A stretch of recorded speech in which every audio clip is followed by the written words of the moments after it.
Actual में हमारा जो परिवार था वो जो है आर्मी बैकग्राउंड से ही रहा, क्योंकि फादर थे वो भी आर्मी में थे और उन्होंने 71-65 की लड़ाई लड़ी थी। तो वो उनके जो अपने अनुभव थे लड़ाई के, जब वो अपने साथियों के साथ में शेयर किया करते थे, तो शाम को जब हम भी सुनते थे उनसे, तो उसी समय एक जो है मन के अंदर हुआ कि यार मैं भी जो है फ़ौज में जाऊं और देश के लिए कुछ कर पाऊं।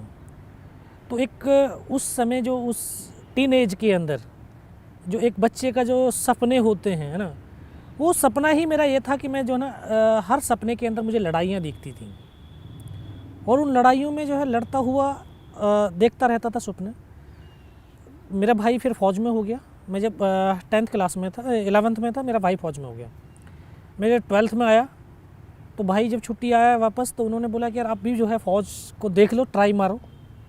मैं कहा मैं इंटर कर लेता हूँ, उसके बाद में जो है, बोला नहीं इंटर तो चल ही रही है, अभी ट्राई मारो। तो उस समय मेरी उम्र 16 साल 5 महीने की थी। मैं अक्टूबर महीने में जो है फ़ौज की जो भर्ती निकली थी उसमें जो मैं ट्राई करने के लिए चला गया। ये एक अंदर विश्वास था कि एक बार तू चला गया ना, सेलेक्ट हो जाएगा। फादर को नहीं था कि यार नहीं एक बार, ये 2 बार में 3 बार में सेलेक्ट होगा जा करके, लेकिन मेरी माँ को भी जो है विश्वास था कि ये एक बार गया नहीं, ये सेलेक्ट हो जाएगा। गया भर्ती करने, फिजिकल दे के आया, फिजिकल में सेलेक्ट हो गया। उसके बाद मेडिकल, मेडिकल के बाद फिर रिटन टेस्ट हुआ, सेलेक्ट। और ये एक ऊपर वाले की जो है एक मेहरबानी रही होगी, क्योंकि वो मेरे सपनों को पूरा करना चाह रहा होगा। मैं भर्ती हुआ तो ग्रेनेडियर रेजिमेंट में भेज दिया गया। उसकी तो अभी जो है 10th में 8th में जो है कहानियाँ पढ़ रहे थे, अब्दुल हमीद, होशियार सिंह की कहानियाँ पढ़ी, उसी रेजिमेंट में मुझे भेज दिया। तो जो एक सामाजिक वैल्यूज होती हैं वो स्ट्रॉन्ग बनाती हैं एक इंसान को। तो हमारे रेजिमेंट की जो वैल्यूज़ थी, वो वैल्यूज हमारे अंदर आई, तो हम और स्ट्रॉन्ग हो गए। और 1 साल की ट्रेनिंग लिया। एक ट्रेनिंग लेने के बाद फिर 18 ग्रेनेडियर्स के अंदर जो है पोस्टिंग मिली। उस समय वो कश्मीर वैली के अंदर ही थी यूनिट। वहाँ पहुँचे तो अपने साथियों के साथ बहुत कुछ सीखने को मिला। तो वहाँ पे ऐसे टेररिज्म के बरखिलाफ़ कैसे ऑपरेशंस करते हैं हम, कैसे उनको घेरना, कैसे मारना है, क्या करना है, पूरा जो है A to Z वहाँ से बहुत कुछ सीखला। धीरे धीरे समय व्यतीत होता रहा, अपने साथियों के साथ घुल मिल करके हम जो है वो अपना जो डे टू डे लाइफ जो व्यतीत हो रही थी। अचानक जैसे 99 आया, तो जनवरी और फरवरी 2 माह की मैं छुट्टी का आया हुआ था। तो ऐसा कोई माहौल ही नहीं था कि ऐसा भी कुछ हो जाएगा। उस 2 महीने की मैरिज, 2 महीने की जो छुट्टी थी उसी में मेरी मैरिज पक्की होगी। और जब यहाँ से गया तो 5 मई की मैरिज निर्धारित हुई। मेरे जो कंपनी कमांडर थे मेजर राजेश अधिकारी साहब, उन्होंने मना भी किया था, बोला नहीं यार 1 महीने की छुट्टी चला जा, फिर नहीं आने के बाद में बोलेगा यार मेरी शादी है, फिर तेरे पास छुट्टी तो होगी नहीं। मैं कहा सर 20 दिन की बहुत है। मैं जाके बोला, मैं कहा सर मेरी शादी है। बोला मैं मना किया था ना, 1 महीने की चला जा, अब कौन सी जाएगा। मैं कहा सर 20 दिन की दे देना, बहुत है। तो मई में, अभी उसी समय फरवरी के अंदर जो हमारे प्रधानमंत्री थे अटल बिहारी वाजपेयी, उन्होंने लाहौर बस यात्रा किया था। तो देश और देशवासियों को कुछ पता ही नहीं चल रहा था, क्योंकि हिंदुस्तान तो पाकिस्तान के साथ एक सौहार्दपूर्ण वातावरण, एक इंसानियत को जिंदा रखने वाला वातावरण बनाता जा रहा था। सभी को लग रहा कि अभी देखो इतने अच्छे मैत्रीपूर्ण संबंध बन रहे हैं तो हम बहुत उन्नति करेंगे, तरक्की करेंगे, क्योंकि जब इंसानियत जुड़ेगी तो ताकत बनेगी और ताकत जो है आगे बढ़ाएगी दोनों देशों को। लेकिन पाकिस्तान के हुक्मरान ये नहीं चाहते थे कि हिंदुस्तान और पाकिस्तान के दोनों के बीच में एक इंसानियत जिंदा रहे। वो इंसानियत को दफन करना चाह रहे थे। उन्होंने उसी मैत्रीपूर्ण वातावरण के अंदर एक षड्यंत्र रच दिया। कारगिल के जो तमाम चौकियां थीं, जहां पर हिंदुस्तान की चौकियां हुआ करती थीं, उनके ऊपर सबके कब्जा कर लिया। क्योंकि जो एक 71 में शिमला का समझौता हुआ था, उसमें कुछ एक ये नियम बनाए गए कि इतनी ऊंची दुर्गम पहाड़ियां हैं जहां पर जीवन यापन करना बहुत मुश्किल होता है, वहां पर विंटर के समय में तो और बहुत मुश्किल होता है कि दोनों सेनाएं विड्रॉल होकर के अपने अपने बेस कैंप में आ जाएंगी। तो हमारी सेना तो एक अनुशासन प्रिय सेना है हिंदुस्तान की, एक वेल डिसिप्लिन्ड सेना है। तो हमने उसी के हिसाब से, हमारी फ़ौज नीचे थी लेकिन उनके अंदर तो कुछ दूसरा ही था, उन्होंने जाकर के हमारे पूरे पोस्टों को कैप्चर कर लिया। एक दिन मुझे स्वप्न दिखाई दिया था कि जैसे कोई हमारे नेशनल फ्लैग को लेकर के भाग रहा है और हमारे देशवासी जो है उसको, जो सैनिक हैं उनको गोलियां मार रहे हैं, वो हमारे सैनिकों को मार रहे हैं। इस तरह का एक स्वप्न दिखाई दिया। तो मैं घर में शेयर किया कि मैं इस तरह का जो है एक स्वप्न दिखाई दिया है, कुछ ना कुछ हुआ है। तो सभी बोले यार नहीं, तू कश्मीर में रहता है ना, वहाँ पे गोलियां चलाता रहता है, तो इस तरह से तेरे जो वो दिमाग में वही बैठा हुआ वही चीज़ है। लेकिन जब जम्मू पहुँचा तो वो जो स्वप्न दिखाई दिया वो बिल्कुल सच हुआ। क्योंकि जम्मू पहुँचते ही मुझे पता चल गया कि जो मेरी बटालियन जो कश्मीर वैली के अंदर थी उसको वहाँ से उठा करके द्रास सेक्टर में भेज दिया है। और यहाँ पे क्योंकि अनाउंस हुआ कि जो 18 ग्रेनेडियर्स के बंदे हैं वो जल्दी से जल्दी अपने डॉक्यूमेंट जमा करें, उनकी यूनिट वहाँ से मूव करके वहाँ चली गई, उनको बंदों की बहुत ज़्यादा बड़ी आवश्यकता है। पूछताछ किया क्या हुआ, नहीं नहीं कुछ नहीं, वहाँ पे जो ना वो चल रहा है।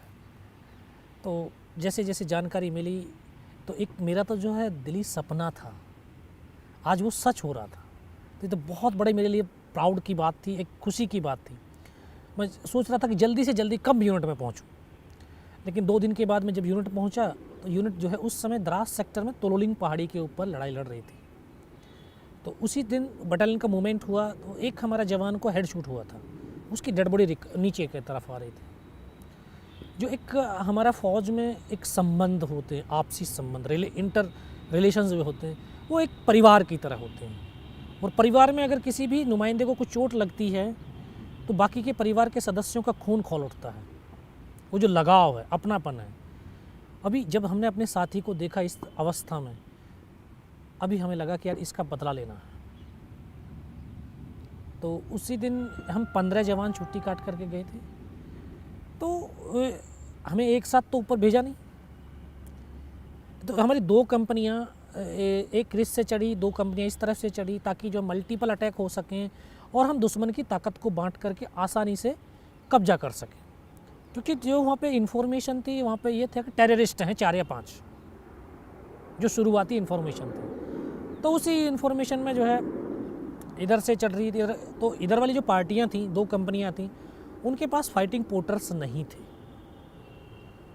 तो एक इंसान को कोई भी काम मिले, कोई भी, उस काम के ऊपर अगर वो फुल एफर्ट लगाता है, अपनी शरीर की जो आंतरिक शक्ति है उस शक्ति के साथ में उस काम को करता है, तो वो काम बहुत आले दर्जे का होता है और वो काम ही उस इंसान की पहचान बनाता है। मैं कोई ऐसा विशेष शक्ति लेकर के तो पैदा हुआ नहीं, मैं तो आम लोगों की तरह ही आम ही इंसान हूँ। कोई मेरी कोई स्पेशल क्वालिटी नहीं थी जिस क्वालिटी के आधार के ऊपर मुझे सेना में के अंदर भर्ती किया गया। नॉर्मल प्रोसेस के द्वारा जो है मैं भर्ती हुआ। लेकिन जब वो 15 जवानों को हमें एक काम मिला कि नीचे से ऊपर यार अम्युनिशन और राशन पानी लेकर के जाना, तो हम सुबह 5:30 बजे चलते थे और रात को 2:30 बजे ऊपर पहुंचते थे, जिसमें दुश्मन की आर्टिलरी फायर कर रही है, मोटर्स फायर आ रही हैं, उनकी गन्स का फायर आ रहा है, मौसम बिल्कुल ख़राब है। लेकिन इन सब के बावजूद हमें एक लगन लगी हुई थी कि जो ऊपर मेरा साथी बैठा है वो इसलिए फायर कर रहा है क्योंकि हम उसको अम्युनिशन दे रहे हैं, वो हमारे सीने को सेफ रख रहा है, तो हमारा दायित्व बनता है कि उसकी पीठ को सेफ रखें। तो इसी उससे एम से हम जो है 22 दिन तक कंटिन्यू चले, और 22 दिन कंटिन्यू चलने वाले सिर्फ हम 3 जवान ऐसे थे जो लगातार चलते रहे। हम 22 दिन के अंदर हम तीनों जवानों की एक पहचान बनी कि ये तीनों जो जवान हैं इनका फिजिकली और मेंटली बहुत स्ट्रॉन्ग है, तो इनको एक अलग विशेष टुकड़ी के अंदर शामिल किया जाए। तो तोलोलिंग पहाड़ी के ऊपर 22 दिन में बाद 12 जून 1999 को बटालियन ने 2 ऑफिसर, 2 जूनियर कमीशन ऑफिसर और 21 जवानों को खो करके 12 जून को पहली सफलता के रूप में तोलोलिंग पहाड़ी प्राप्त करी थी। उसके बाद द्रास सेक्टर की सबसे ऊंची चोटी टाइगर हिल, उसका जो है एक और टास्क हमें मिला।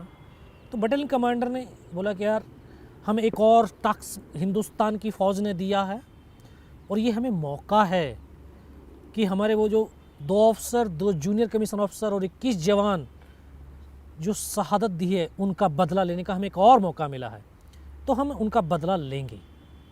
तो फिर उसके बाद उन्होंने टाइगर हिल की पूरी प्लान बनाया। प्लान बनाने के बाद सभी को बताया कि इस प्रकार से हमने लड़ाई लड़नी है, ये काम करना है, अगर इस प्लान से हम चलेंगे तो हम सक्सेस मिल सकती है।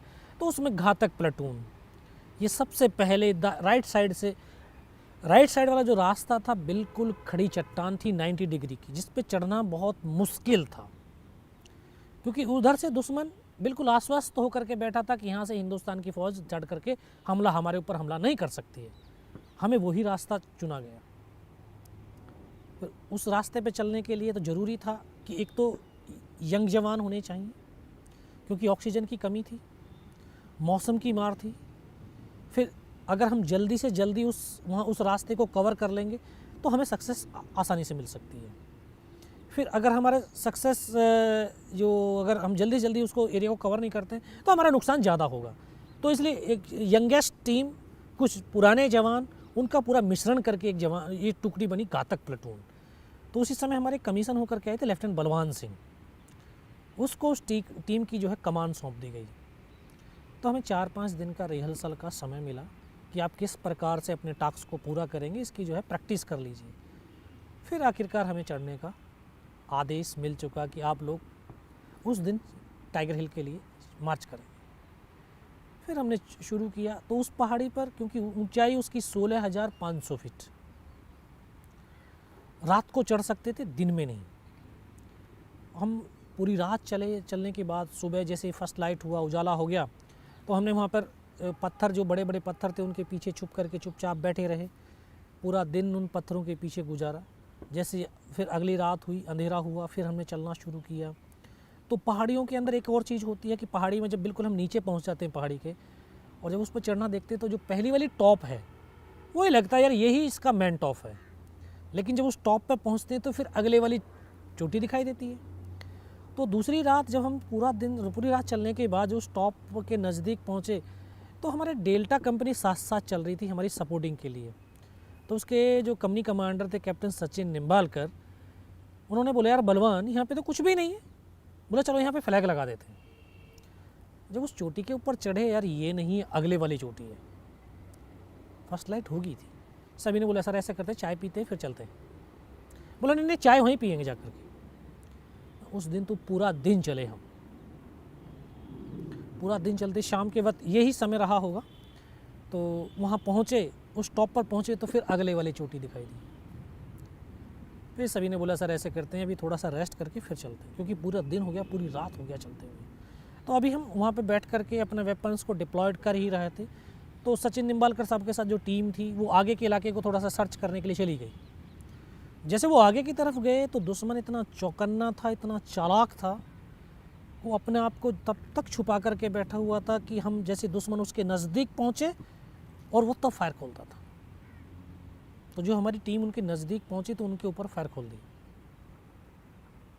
अब हम डायरेक्ट फायर सपोर्ट भी नहीं दे सकते उनको, क्योंकि अगर ऐसे तरह से करके फायर करते हैं तो हमारे बंदों को ही गोली लगती है। आर्टिलरी का जो है फायर भी नहीं डलवा सकते हैं, क्योंकि सेफ्टी डिस्टेंस बिल्कुल ख़त्म हो गया था। अभी सीओ को फिर इन्फॉर्म किया कि साला ऐसे इस तरह की कहानी हो गई है। फिर उनको मैसेज दिया गया सेट के ऊपर, भाई जहाँ पर हो जैसे हो, पत्थरों के पीछे चुपचाप छुपक करके बैठे रहो, जैसे अंधेरा होगा आपको निकाल लिया जाएगा। तो लगभग रात को 11 साढ़े 11 बजे के आसपास उस टीम को निकाल करके लेके आए। तो उसमें एक जवान को हाथ में गोली लगी थी, बाकी हमारे तमाम जवान सेफ थे। जैसे टुकड़ी वापस आई तभी एकदम से आदेश मिला कि यार अभी अटैक होगा। तो यहाँ ईश्वर भी एक के बाद एक मौका मुझे देता जा रहा था। एक तो घातक प्लेटून का सदस्य होने का मुझे सौभाग्य मिला। उसके बाद जब यहाँ से अटैक के लिए चले तो बोला यार तू गाइड होगा अपनी टुकड़ी का। फिर मुझे गाइड के तौर के ऊपर चुन गया। तो एक मेरा नाम राशि दूसरा था, हम दोनों एक दूसरे के गाइड होकर के चलना शुरू किया। पूरी टुकड़ी को लेकर के जब रात भर चलते रहे, सुबह का वक्त था, तो एकदम बिल्कुल खड़ी चट्टान जिस पर चढ़ना बहुत मुश्किल था। तो वो जवान जो दूसरा, मेरे नाम का दूसरा योगेंद्र सिंह यादव था, तो वो काफ़ी हाइट थी उसकी, 6 फुट था। मैं बोला यार यहाँ तो ये चढ़ नहीं पाएंगे। बोला नहीं ऐसे कर, तू मेरे कंधे पे पैर रख और ऊपर कहीं रस्सी बांध दे। मैं रस्सी बांधा, रस्सी बांधने के बाद हम एक एक करके चढ़ना शुरू किया। तो उनके दोनों तरफ बंकर्स थे उनके, लेकिन अंधेरे की वजह से तो हमें नहीं दिखाई दिए, और शायद उस समय वो सो रहे होंगे बंदे भी।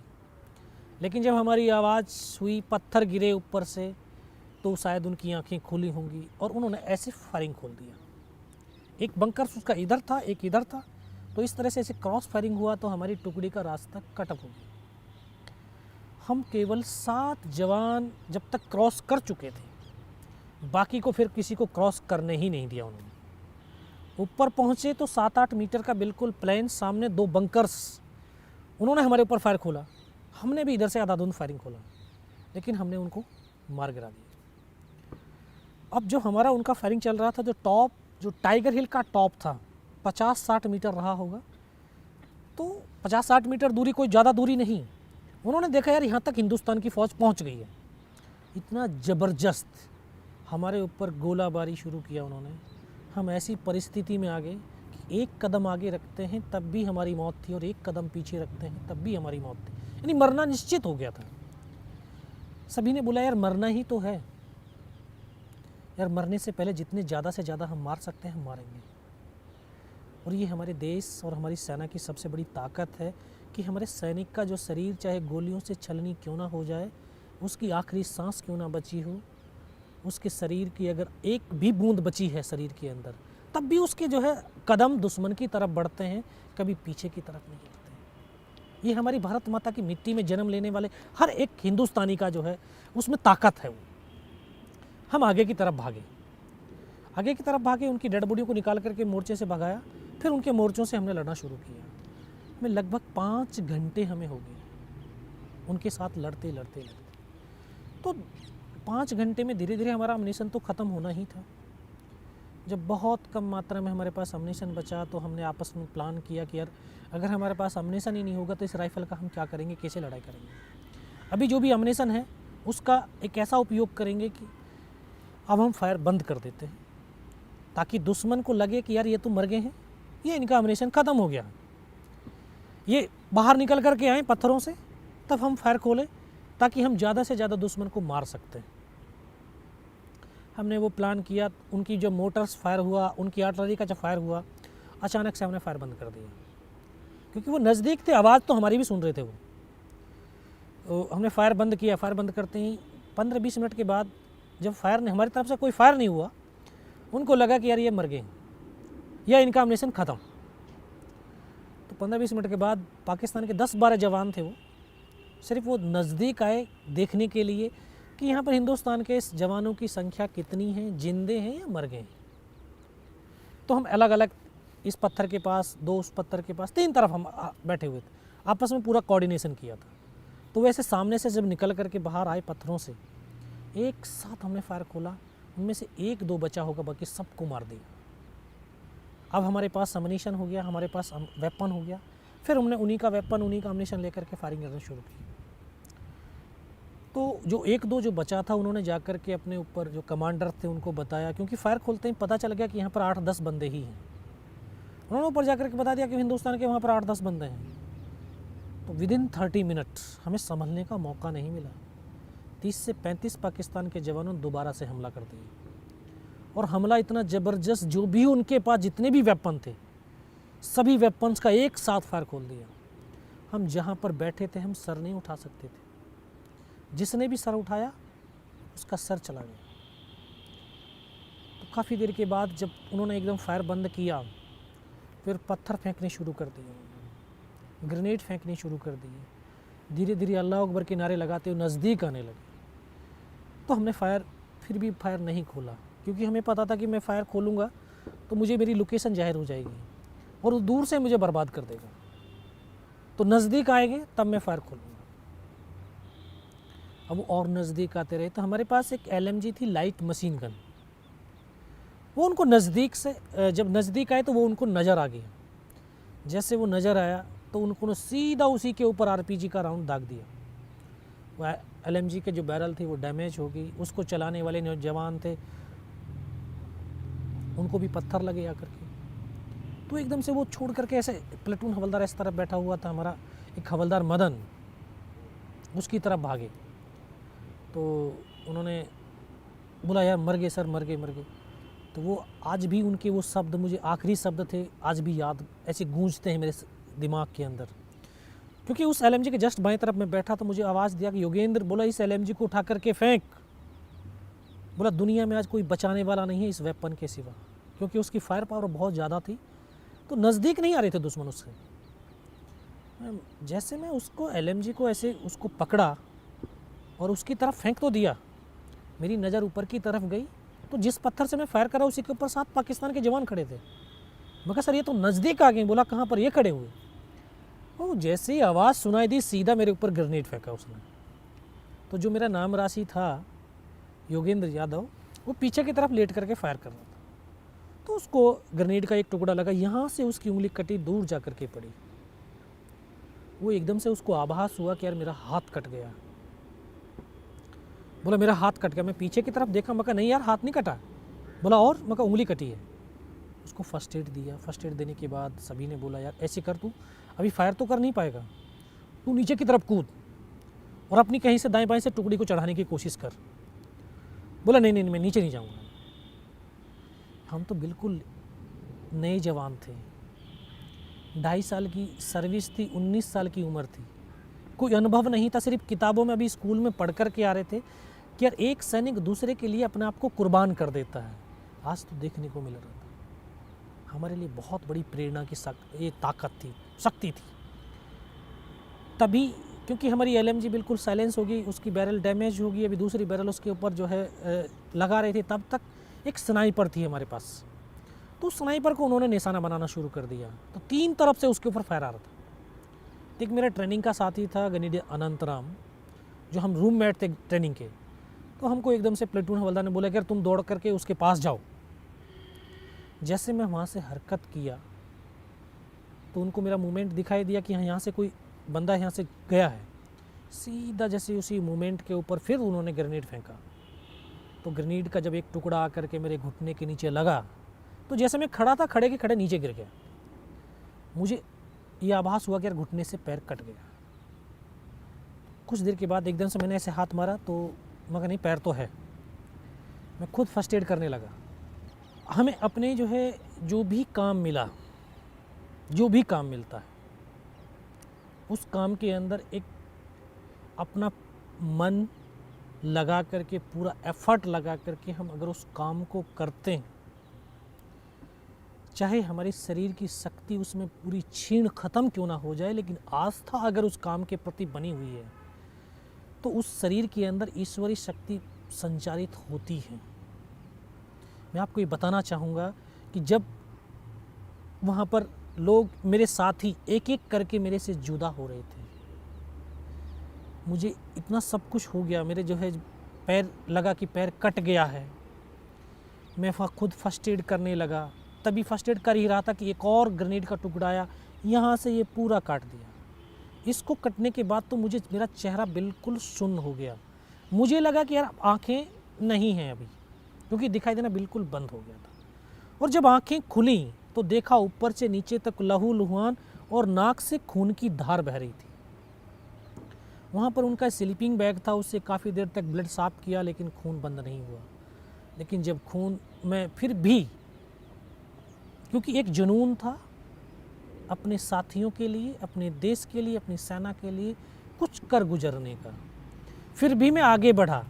अपने उस साथी के पास गया जिस साथी के लिए मुझे भेजा गया था। तो मैं पहाड़ी से ऐसे पीठ लगा करके, ठीक हम आमने सामने बैठे हुए थे, मैं उनको बोला फर्स्ट में, मैं कहा सर आप ऐसे करिए, फर्स्ट एड कर दीजिए थोड़ा सा। उन्होंने बोला नहीं नहीं नहीं ऐसे कर, पहले फायर कर। तो मैं फायर करने लगा। कुछ देर के बाद मैं देखता हूँ कि उन्होंने अपनी फील्ड पट्टी जैसे निकाली, उसके से पॉलीथिन फाड़ने के लिए यहाँ तक उनका हाथ पहुँचा था, उनको यहाँ पे गोली लगी और इस तरह से करके पीछे की तरफ लेटते चले गए। मैं हाथ पकड़ा लेकिन एक शब्द भी तो नहीं बोले। मेरी बगल में ऐसे बैठा हुआ था मेरा जो ट्रेनिंग का साथी था, मैं उनको बोला या अनंतराम सर को तो गोली लगी है क्या? बस वही शब्द बोल पाया। उसको आकर के सीने में ब्रस्ट लगा, वो भी आकर के मेरी तरफ लेट गया। प्लेटून हवलदार को बोला सर दोनों बंदों की गोली लगी है, कैसे हैं? दोनों के दोनों सब शहीद हो गए। बस इतना ही मैं बोल पाया, तभी आकर के इस तरह से हमको घेर लिया और वो एक ऐसा पल, ऐसा मंजर कि एक ही पल के अंदर सब कुछ खत्म हो गया। जिन साथियों से एक पल पहले मैं बात कर रहा था, अभी कोई नहीं बात करने वाला। उनको भी लगा कि यार इनमें सब ये मारे जा चुके हैं। तो उनके कमांडर ने बोला इनको रीचेक करो, इनमें से कोई जिंदा तो नहीं है। तो आकर के एक एक को गोलियां मारने लगे। तो एक डेड बॉडी मेरे ठीक सामने थी, एक मेरी बगल में थी मेरे साथी की। मैं इस तरह से पड़ा हुआ था, तो बेहोश था, लेकिन इतना बेहोश नहीं हुआ था कि उनको देख ना सकूं, उनको सुन ना सकूं। देख सकता था, सुन सकता था। जब उसने सामने वाले को जो है उसके सीने में आकर के 3-3, 4-4 राउंड के जो है ब्रस्ट खींचे, तो डेड बॉडी ऐसे उछलती थी, ऐसे ऊपर की तरफ। तो बगल वाले को मारा। मैं इस तरह से पड़ा हुआ चुपचाप पड़ा था अपना। उसने आकर के फर्स्ट में यहाँ पर मारी मेरे गोलियाँ। मैं देख रहा हूँ कि यहाँ से धुआं निकल रहा है। फिर उसने जांग में मारी, फिर नीचे पैर में मारी, 3 जगह गोली मारी। उस गोली की पीड़ा को चुपचाप पड़ा सहता रहा। जब वो गोली मार करके चला गया, तो जब एक विश्वास पैदा किया अपने दिल के अंदर कि अगर इसने सर और सीने में गोली नहीं मारी, मेरा हाथ पैर दोनों ही काट करके क्यों ना ले जाए, मैं उफ तक नहीं करूँगा और मैं जिंदा भी रहूँगा। और वो विश्वास ही था कि आज मैं आपसे बात भी कर रहा हूँ।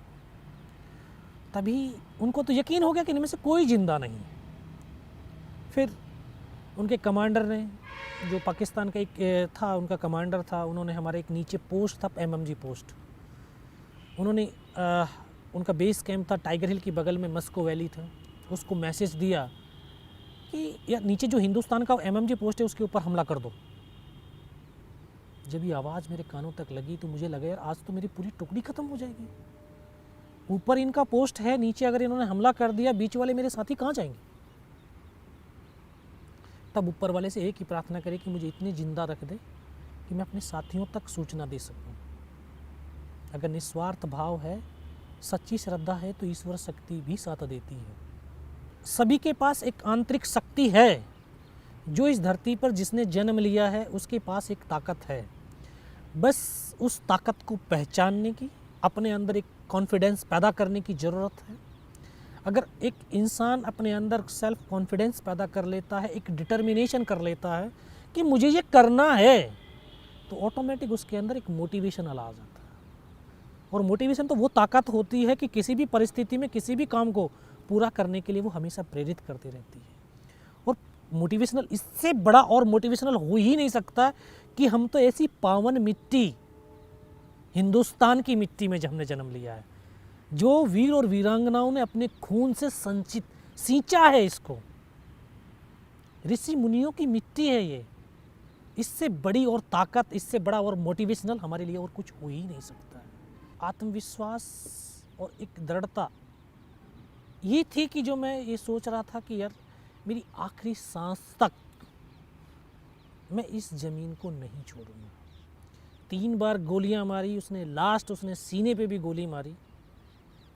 लेकिन जो अपने आप का जो समर्पण होता है, अपना समर्पण किसी चीज़ के लिए कर दीजिए, तो जो समर्पण का जो भाव होता है वो आत्मा से परमात्मा का जुड़ जाता है और वो फिर आपको ताकत देता है, वो आपको मरने ही नहीं देगा।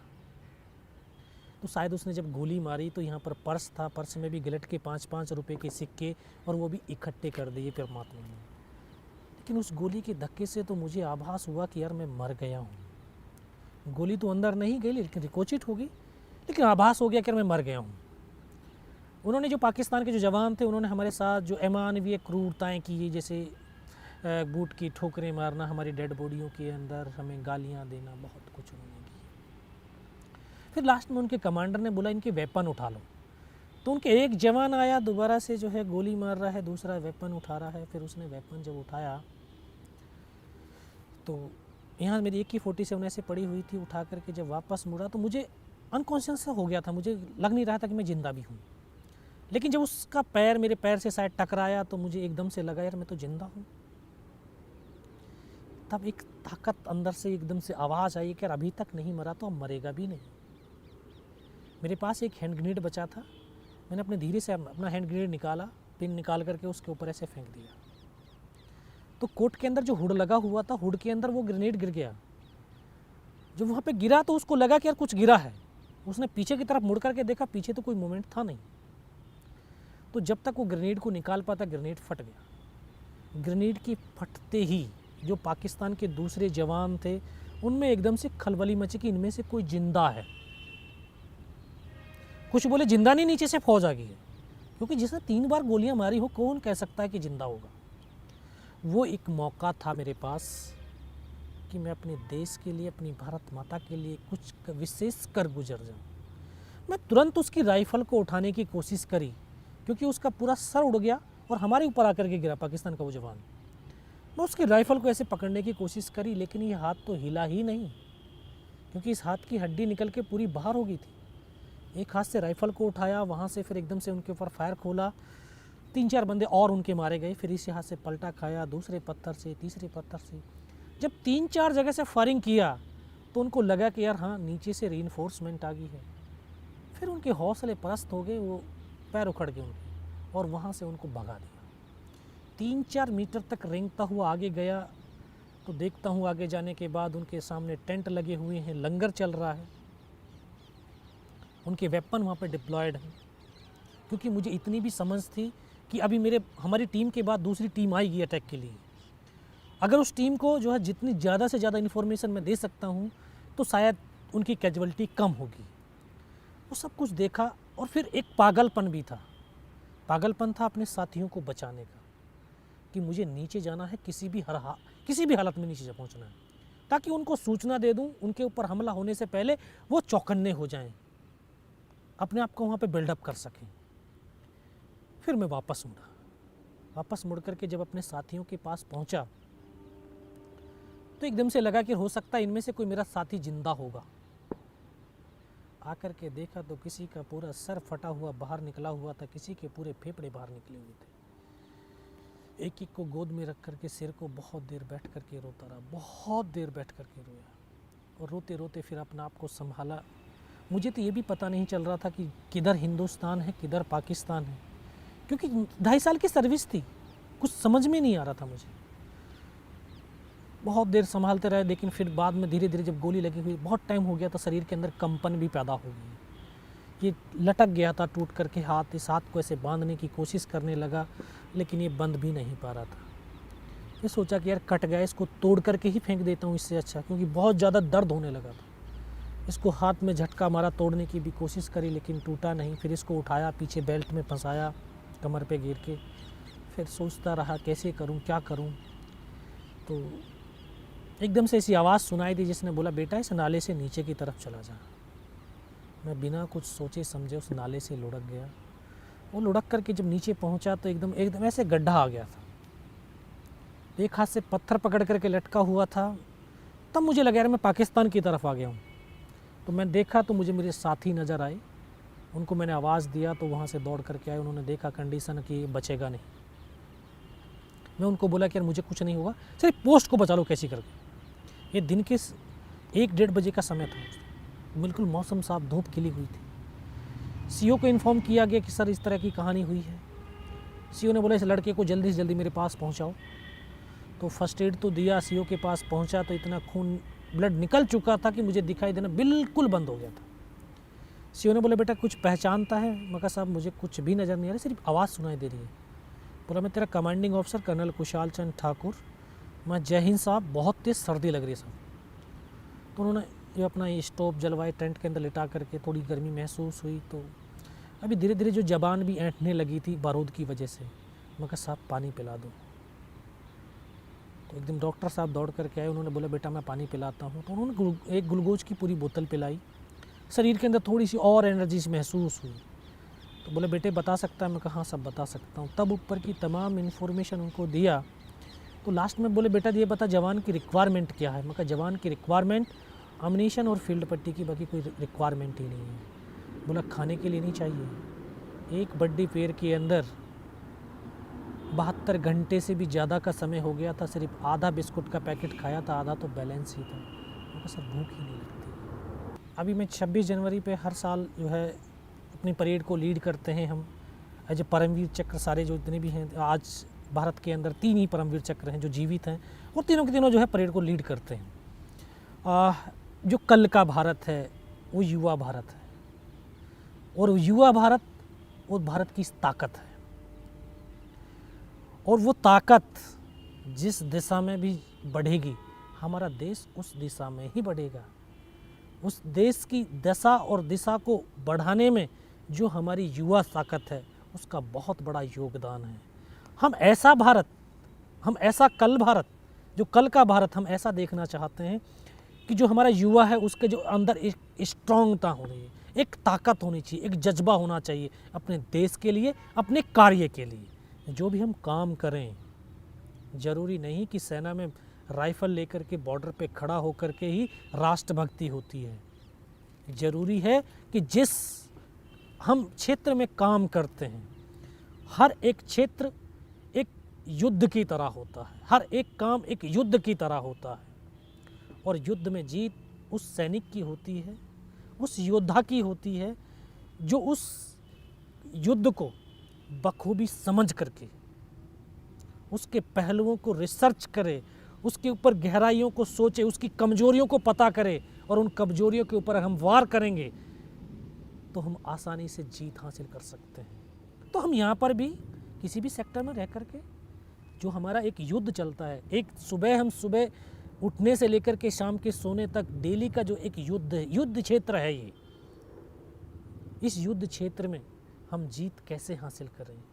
मैं अपने युवा को बताना चाहूँ कि वो युवा वो देखे कि मेरा काम जो मैं कर रहा हूँ उसमें अपना बेनिफिट नहीं, मेरा देश का बेनिफिट क्या है, मेरे देशवासियों का जो है बेनिफिट क्या है।